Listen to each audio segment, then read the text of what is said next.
With the Chico Arts and Culture Foundation, and I'm here on East Avenue by Marigold School, and I'm going to be meeting up with a couple of my fellow board members to talk about this artwork that highlights the Sacramento River in tile, Machupta basket artwork in tile, as well as various fish species in tile.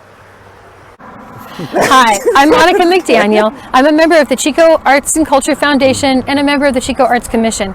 I'm here today at the Marigold Sound Wall with 3 distinguished guests, and I'm going to introduce them all from left to right and help them identify themselves. First off, next to this beautiful basket is Chairman Dennis Ramirez, who is the chairman of the Machupta Indian tribe.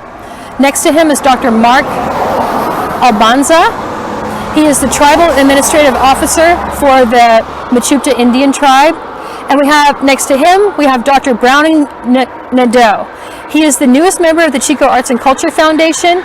He is also an assistant professor at Chico State University of Elementary Teacher Education and American Indian Studies. And he is also a member of the Citizen Potawatomi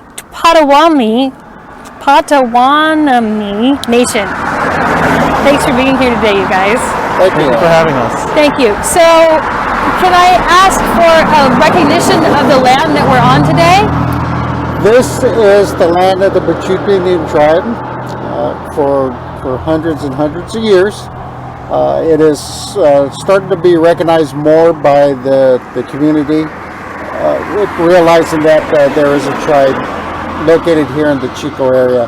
And I'm proud and honored to be part of this historical land that has been recognized finally in this community.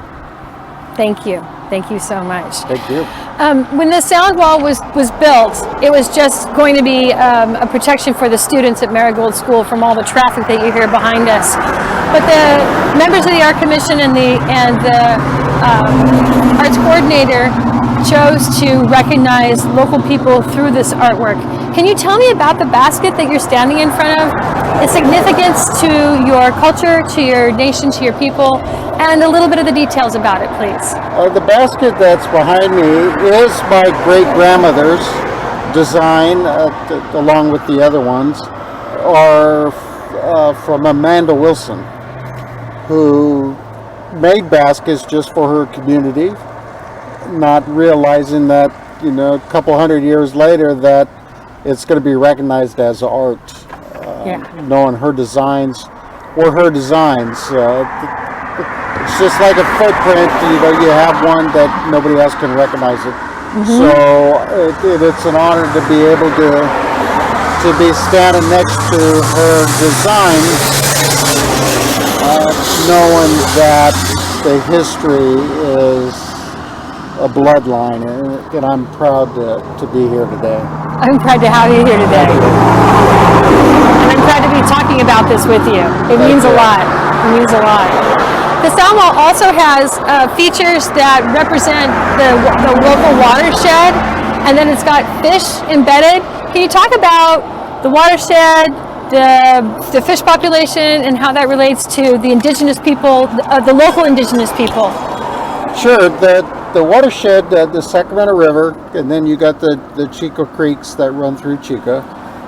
Mostly the main indigenous part of the fishing was the Sacramento River at the time. back in through Big Chico Creek. Of course, the salmon and the trout ran through there. Right. So you have all these fish that now are mostly protected on certain amounts you can take out. Yeah. So, of course, the fish is the food of life for the tribe back then, and just not the Mechoopda tribe. There's the Nomalakis and the Pomos and everybody else that came across for trade or whatever.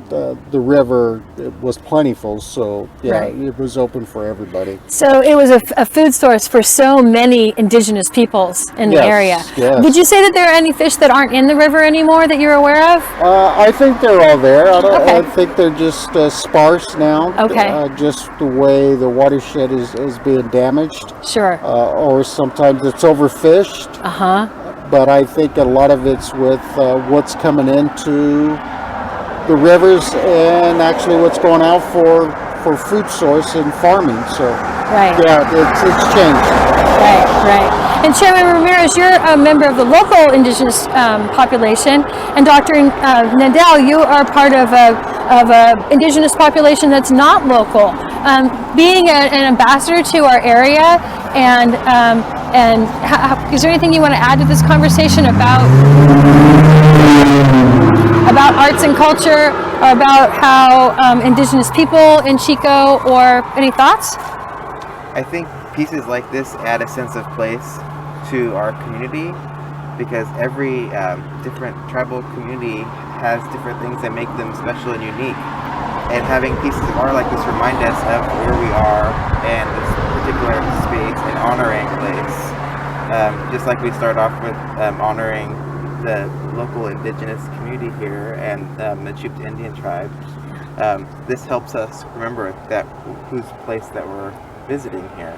Right. And who are the caretakers of this place, the Mechoopda. So I think that's really, really special and something to honor. Yeah, it would be nice to see more indigenous designs in local public art features. Yeah. Is there anything that you'd like to add today? Not at this point. We'll just keep moving on and Okay. I'll fall into place when it's fair. Okay, great. And we also want to give thanks to the local artists who helped create this tile, the Mosaic design, Robin Indar and Kristen Dare. They've also done downtown benches and other public art pieces. That's beautiful. Yeah, it's really amazing. Thank you so much for being here today for one of Chico Arts and Culture Foundation's Friday Art Features. Thank you. Thanks.